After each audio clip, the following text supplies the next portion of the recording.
Today our topic is second normal form. The first thing that we have to learn is that what is second normal form. कोई भी relation जो है वो second normal form में तब होगा जब वो फर्स्ट नॉर्मल फॉर्म में होगा.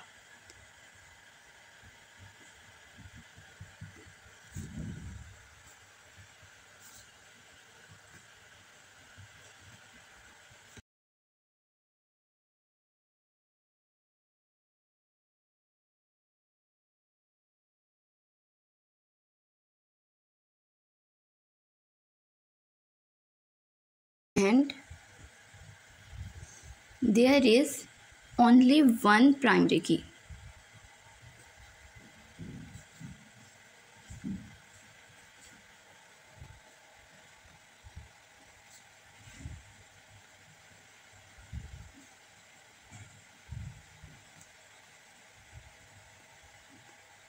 But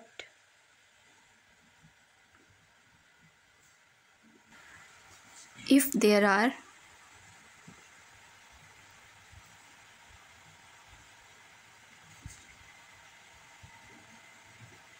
composite primary key,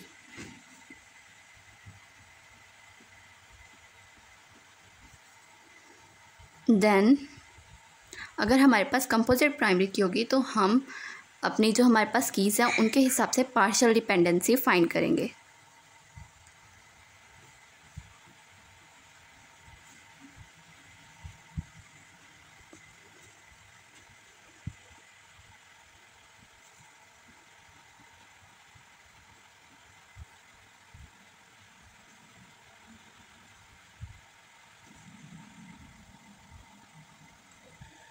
यहाँ पे हम देख लेते हैं इसकी एक एग्जाम्पल.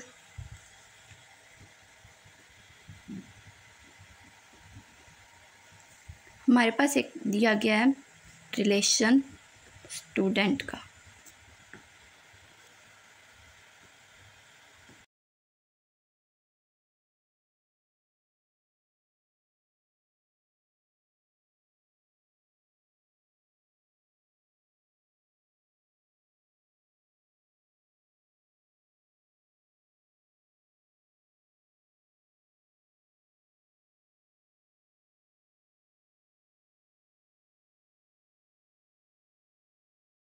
हमारे पास जो है स्टूडेंट आईडी और कोर्स आईडी, ये दो हमारे पास प्राइमरी कीज़ हैं. S stand for student and C stand for course. इसमें हमने क्या करना है कि हमने इसके हिसाब से सबसे पहले हमने लेना है जो हमारे पास दोनों कंपोजिट की है ना, तो कंपोजिट की पे डिपेंड कर रहे होंगे एट्रीब्यूट्स, वो लेंगे हम.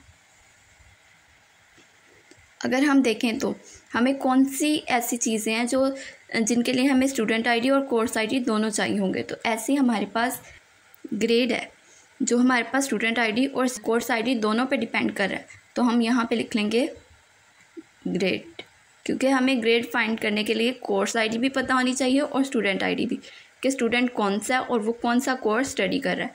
देन हम चले जाएंगे स्टूडेंट आईडी पे पार्शियल डिपेंडेंसी के लिए.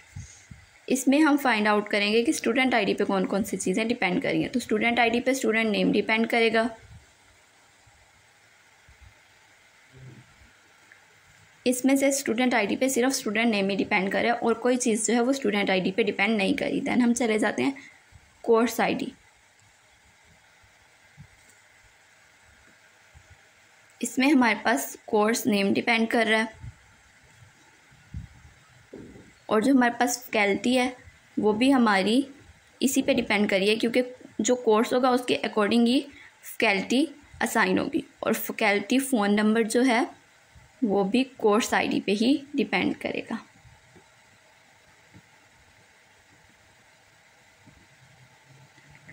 Now this table is in second normal form. ये हमारे पास 3 टेबल्स जो हैं, 3 रिलेशंस, वो बन जाएंगे सेकंड नॉर्मल फॉर्म में. अब हम आते हैं थर्ड नॉर्मल फॉर्म की तरफ.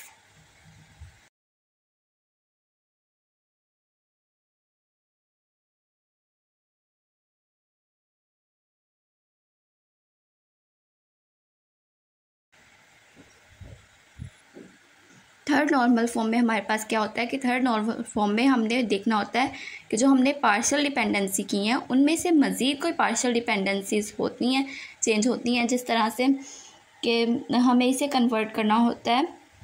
अब यहाँ पे ये है हमारे पास फैकल्टी। अब ये इसकी मज़ीद ये डिपेंड कर रहा है, जो फैकल्टी फ़ोन नंबर है वो हमारे पास फैकल्टी पे डिपेंड कर रहा है।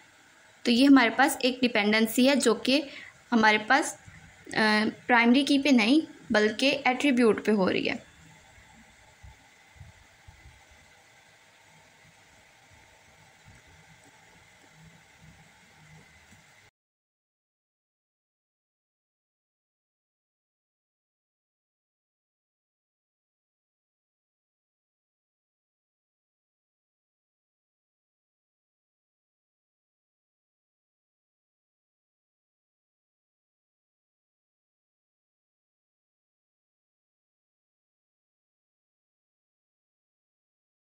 अब हम इसी एग्जांपल को कैरी ऑन करते हैं। ये हमारे पास सेकंड नॉर्मल फॉर्म में आ गई थी। तो अगर हम देखें तो हमारे पास स्टूडेंट जो है उसमें स्टूडेंट आईडी और कोर्स आईडी इन दोनों में हमारे पास जो ग्रेड्स हैं ये सिंपली इसी तरह से। अब इसमें हमारे पास इस तरह से है कि जो ये है हमारे पास इस टेबल में ये हमारे पास फॉर रीजन की है। अब पहले हमारे पास ये प्राइमरी कीज़ थी, अब ये हमारे पास फॉर रीजन की है और ये वाली हमारे पास प्राइमरी कीज़ हैं।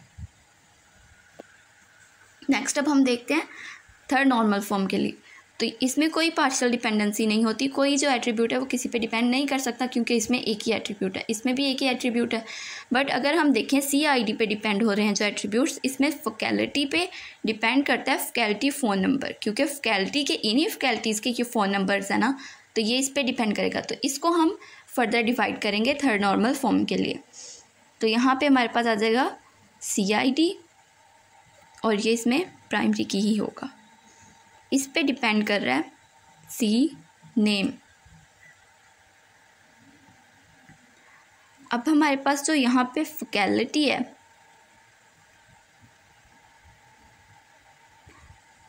फॉर रीजन की, और नेक्स्ट एक और टेबल क्रिएट करेंगे उसमें ये होगा हमारे पास फैकल्टी